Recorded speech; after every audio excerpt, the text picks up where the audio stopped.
Hlanganisa amabutho mfana wami namhlanje nohlasela kwaDobe. uJuni noJulayi mude.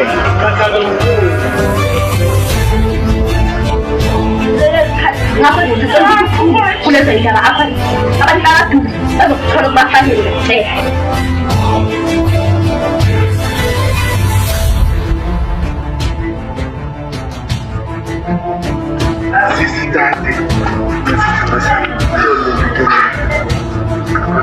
Labantu bakaSikhakhane angibafuni bangozi futhi bayizitha.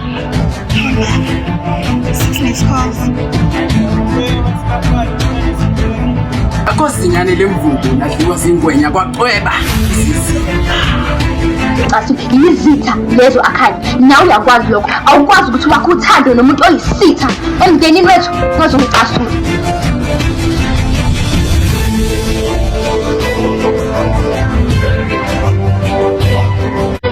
Kukhuluma umuntu owaxoshwa ngamasebenzi kuko kuthiwa azovusa umuzi ngasisiwena.